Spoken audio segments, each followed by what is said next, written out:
नमस्कार, सच्ची रिपोर्ट में आपका स्वागत है और मैं हूं आपके साथ निकिता श्रीवास्तव। आइए रुक करते हैं आज की तमाम बड़ी खबरों का। धामपुर में धूमधाम के साथ शहीद सरदार भगत सिंह की स्मृति में मनाया गया 50वां शहीद दिवस।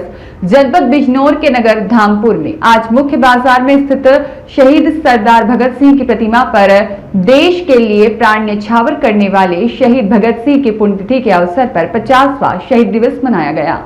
उत्तर प्रदेश युवा साहित्यकार संघ द्वारा आयोजित कार्यक्रम के आयोजन हरिकांत शर्मा, विभूति कांत शर्मा, भाजपा मंडल अध्यक्ष दीपक अग्रवाल, डॉक्टर आदित्य अग्रवाल, विधान परिषद सदस्य अशोक कटारिया, नगर पालिका परिषद धामपुर के पूर्व अध्यक्ष राजू गुप्ता, भाजपा नेता एवं 4 बार विधायक रह चुके डॉक्टर इंद्रदेव सिंह आदि द्वारा सरदार भगत सिंह की प्रतिमा पर माल्यार्पण किया गया। कार्यक्रम में विधान परिषद सदस्य अशोक कटारिया तथा इंद्रदेव सिंह, दीपक अग्रवाल, डॉक्टर आदित्य अग्रवाल आदि द्वारा अपने विचार व्यक्त किए गए। इस अवसर पर विजय कुमार जैन, दिनेश चंद्र नवीन, विभूति कांत शर्मा, सरदार सतवंत सिंह सलूजा और सरदार एसपी सलूजा, अमित कुमार चौहान आदि गणमान्य माननीय व्यक्ति उपस्थित रहे।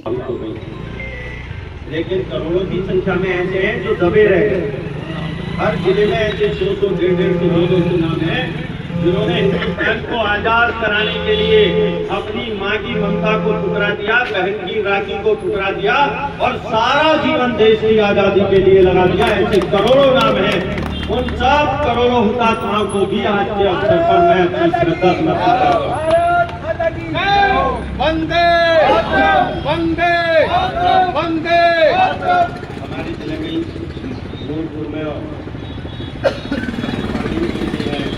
और बहुत काम ऐसी हमारी जिले में ऐसे हजारों नाम, लाखों नाम, पूरे देश में करोड़ों नाम निकल आएंगे। करने के बाद मरता हर कोई है।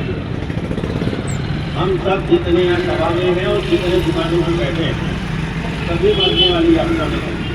इसको सभी ने मृत्यु लोक कहा है, इसको किसी ने जीवन लोक नहीं कहा, इसको मृत्यु लोक कहा है। सब मरण धर्म है। लेकिन जन्म के बाद मरता हर कोई है, मरने के बाद जीता कोई कोई है। जन्म के बाद मरता हर कोई है, मरने के बाद जीता कोई कोई है। तो मेरे मित्रों, हमारे भगत सिंह कभी मरेंगे नहीं, हमारे सुभाष चंद्र बोस कभी मरेंगे नहीं, हमारे सुखदेव राजगुरु कभी मरेंगे नहीं, हमारे लाला लाजपत राय, तात्या टोपे कभी मरेंगे नहीं। हमारे ऐसे जितने भी क्रांतिवीर हैं जिन्होंने भारत माता के लिए अपने प्राण न्यौछावर किए हैं, वो कभी मरने वाले नहीं हैं। शहीदों की चिताओं पर लगेंगे हर बरस मेले, चाहे संख्या कम हो।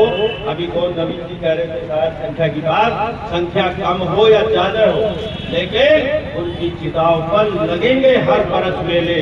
वतन पर मिटने वालों का बाकी यही निशान होगा। यानी मुझे नहीं पता जिनके पास धामपुर में 10 करोड़ की या 50 करोड़ की संपत्ति है, उनके दादाजी के नाम पर उनका घर इकट्ठा होता है नहीं इकट्ठा होता मुझे नहीं पता। उनकी दादा की पुण्यतिथि जब आती है, इस शहर का जो सबसे बड़ा व्यापारी हो, पैसे वाला हो, उसकी भी बात मैं कर रहा हूँ, अपने दादा की पुण्यतिथि पर इकट्ठा होता है नहीं इकट्ठा होता है।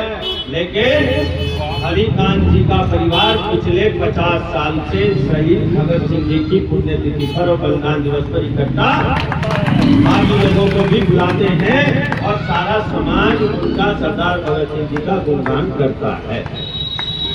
इसलिए वो समाज के लिए करेगा, जो समाज के लिए जिएगा। ऐसा नहीं कि अब देश में कोई आजादी की लड़ाई नहीं, देश के लिए अब मरने वाले लोग नहीं चाहिए, लेकिन अब देश के लिए जीने वाले लोग चाहिए।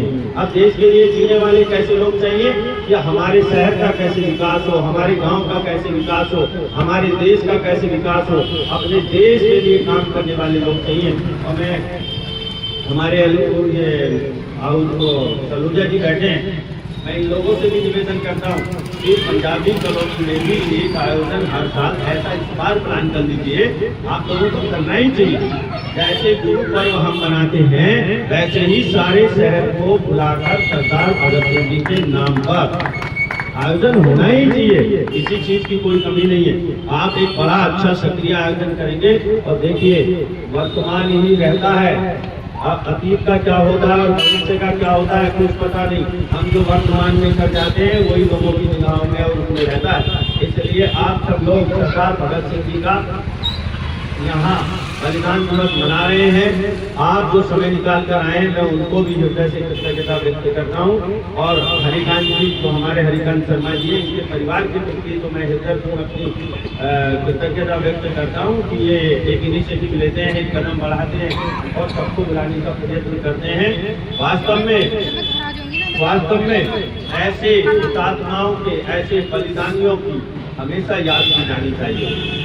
और जो लोग, जो देश, जो समाज, जो राष्ट्र अपने क्रांतिवीरों को और क्रांतिकारियों को कभी नहीं भुलाते और हमेशा याद करते हैं, वो भले ही कम संख्या में होते हैं लेकिन वो हमेशा शक्तिशाली रहते हैं। उनके देश का कोई बाल बाका नहीं कर पाता है, उनका देश का कोई कुछ नहीं बिगाड़ सकता है। मेरे मित्रों, आज अगर हम देखेंगे मुनीश उपाध्याय की रिपोर्ट।